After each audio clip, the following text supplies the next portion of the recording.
والصلاة والسلام على أشرف الأنبياء والمرسلين وعلى آله وصحبه أجمعين أما بعد درود پاک کا نذرانہ پیش کیجئے صلی اللہ علی النبی الأمی وآلہ صلی اللہ علیہ وسلم صلاة و سلام علیک یا سید یا حبیب یا رسول اللہ صلی اللہ تعالی علیہ وسلم۔ امام جلال الدین سیوطی رحمۃ اللہ علیہ کی کتاب شرح الصدور بشرح حال الموت والقبور میں سے آج 26واں باب قبر کی گھبراہٹ اور مومن پر اس کی آسانی اور کشادگی کے سلسلے میں جو آپ نے یہاں پر گفتگو فرمائی ہے، اس میں سے انشاءاللہ عز و جل کچھ باتیں آپ کے سامنے پیش کرنے کی ہم سعادت حاصل کریں گے۔ امیر المؤمنین سیدنا علی مرتضیٰ کرم اللہ تعالی وجہہ الکریم نے ایک دن خطبے میں ارشاد فرمایا، قبر جنت کے باغوں میں سے ایک باغ ہے یا پھر جہنم کے گڑھوں میں سے گڑھا۔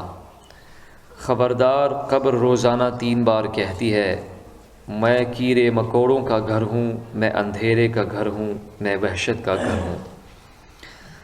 سیدنا ابو ہریرہ رضی اللہ تعالیٰ عنہ سے روایت فرماتے ہیں کہ نبی کریم صلی اللہ علیہ وسلم نے ارشاد فرمایا، مومن اپنی قبر میں سبز ہریالے باغ میں ہوتا ہے، اس کی قبر 70 گز کشادہ کر دی جاتی ہے اور 14ویں کے چاند کی طرح روشن کر دی جاتی ہے۔ سبحان۔ سیدتنا معاذہ رحمۃ اللہ تعالی علیہا فرماتی ہیں، میں نے ام المؤمنین سیدتنا عائشہ صدیقہ رضی اللہ تعالی عنہا سے عرض کی، کیا آپ ہمیں یہ بتائیں گی کہ ہمارے مردوں کے ساتھ قبر میں کیا ہوتا ہے؟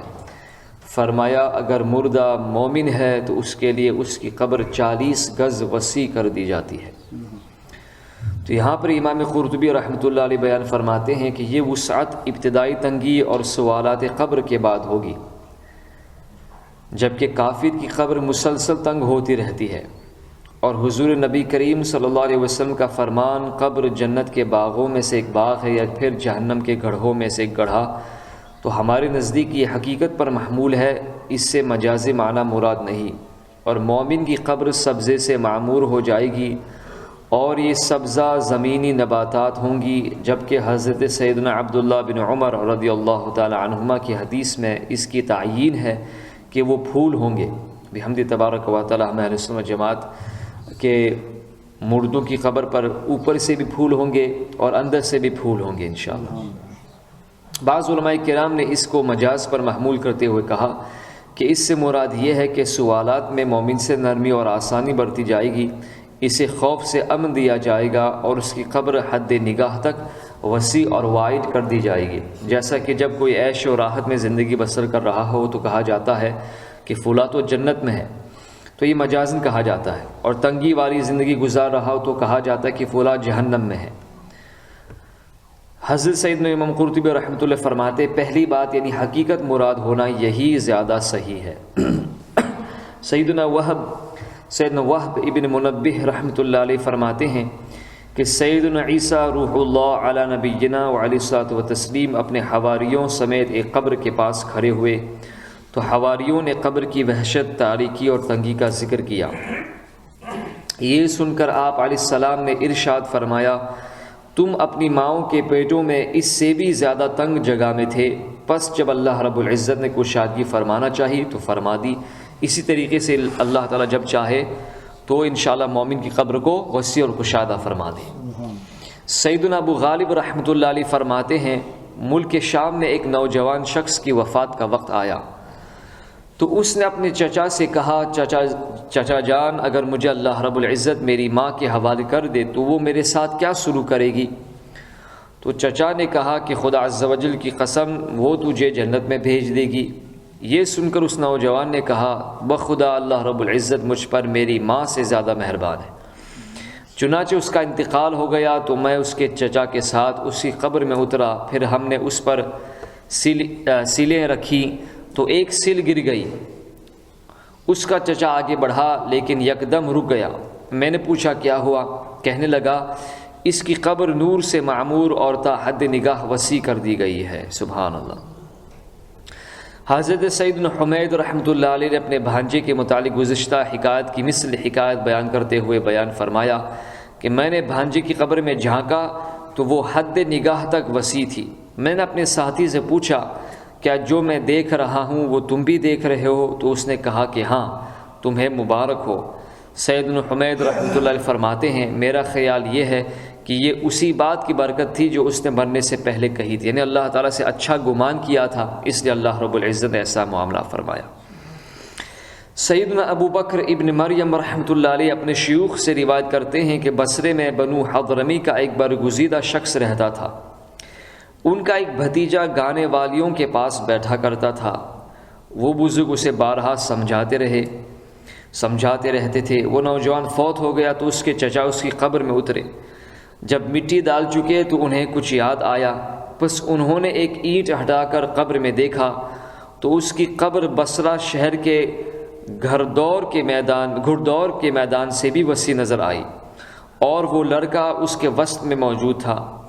چچا نے اینٹ واپس رکھ دی اور گھر آ کر اس کی بیوی سے اس کے اعمال پوچھے۔ وہ بولی یہ جب بھی مؤذن کو اشہد ان لا الہ الا اللہ اور اشہد ان محمد رسول اللہ صلی اللہ علیہ وسلم کہتے سنتا تو یہ کہا کرتا تھا میں بھی اسی کی گواہی دیتا ہوں جس کی تو نے گواہی دی ہے، اور اس سے روح گردانی کرنے والوں کو بھی اس کی تلقین کرتا تھا۔ تو اس کی برکت سے اللہ تعالیٰ نے اسے توبہ کی توفیق عطا فرمائی ہوگی، جس کی بدولت اللہ تعالیٰ نے اس کی قبر کو تحد نگاہ وسیع اور کشادہ فرما دیا۔ سیدنا شریک ابن عبداللہ رحمۃ اللہ علیہ فرماتے ہیں میں نے کوفے میں ایک شخص کی نماز جنازہ ادا کی، پھر میں اس کی قبر میں داخل ہوا اور اس پر سینے سیدھی کی۔ اتنے میں ایک سل گر گئی تو میں نے قبر میں جھانکا تو کیا دیکھا کہ کعبہ آنکھوں کے سامنے ہے اور یہ شخص طواف کعبہ کر رہا ہے۔ سبحان اللہ، سبحان اللہ، کیا سعادت کی بات ہے۔ اللہ تعالی ہمیں بھی یہ سعادت نصیب فرمائے۔ سیدنا عمر ابن مسلم رحمۃ اللہ علیہ فرماتے ہیں ایک گور کن کا بیان ہے، یعنی قبر کھودنے والا، اس کا بیان ہے کہ میں نے 2 قبریں کھود کر تیار کی اور تیسری کھود رہا تھا کہ مجھے سخت گرمی لگی۔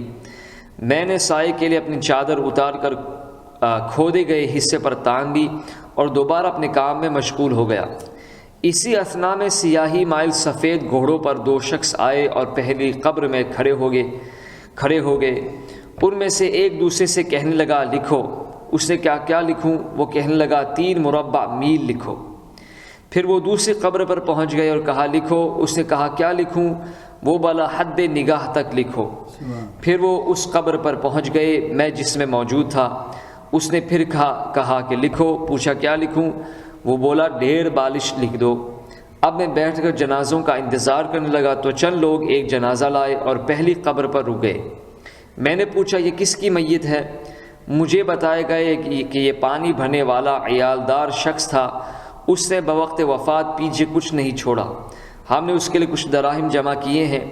میں نے کہا کہ یہ دراہم مرحوم کے بچوں کو دینا، پھر میں نے ان کے ساتھ مل کر اسے دفن کر دیا۔ پھر ایک ایسے جنازہ لائے گا جس کے ساتھ وہی آدمی تھے جنہوں نے اسے اٹھایا ہوا تھا، اسے دوسری قبر کے پاس لایا گیا جس کے بارے میں حد نگاہ تک وسعت لکھ دی گئی تھی۔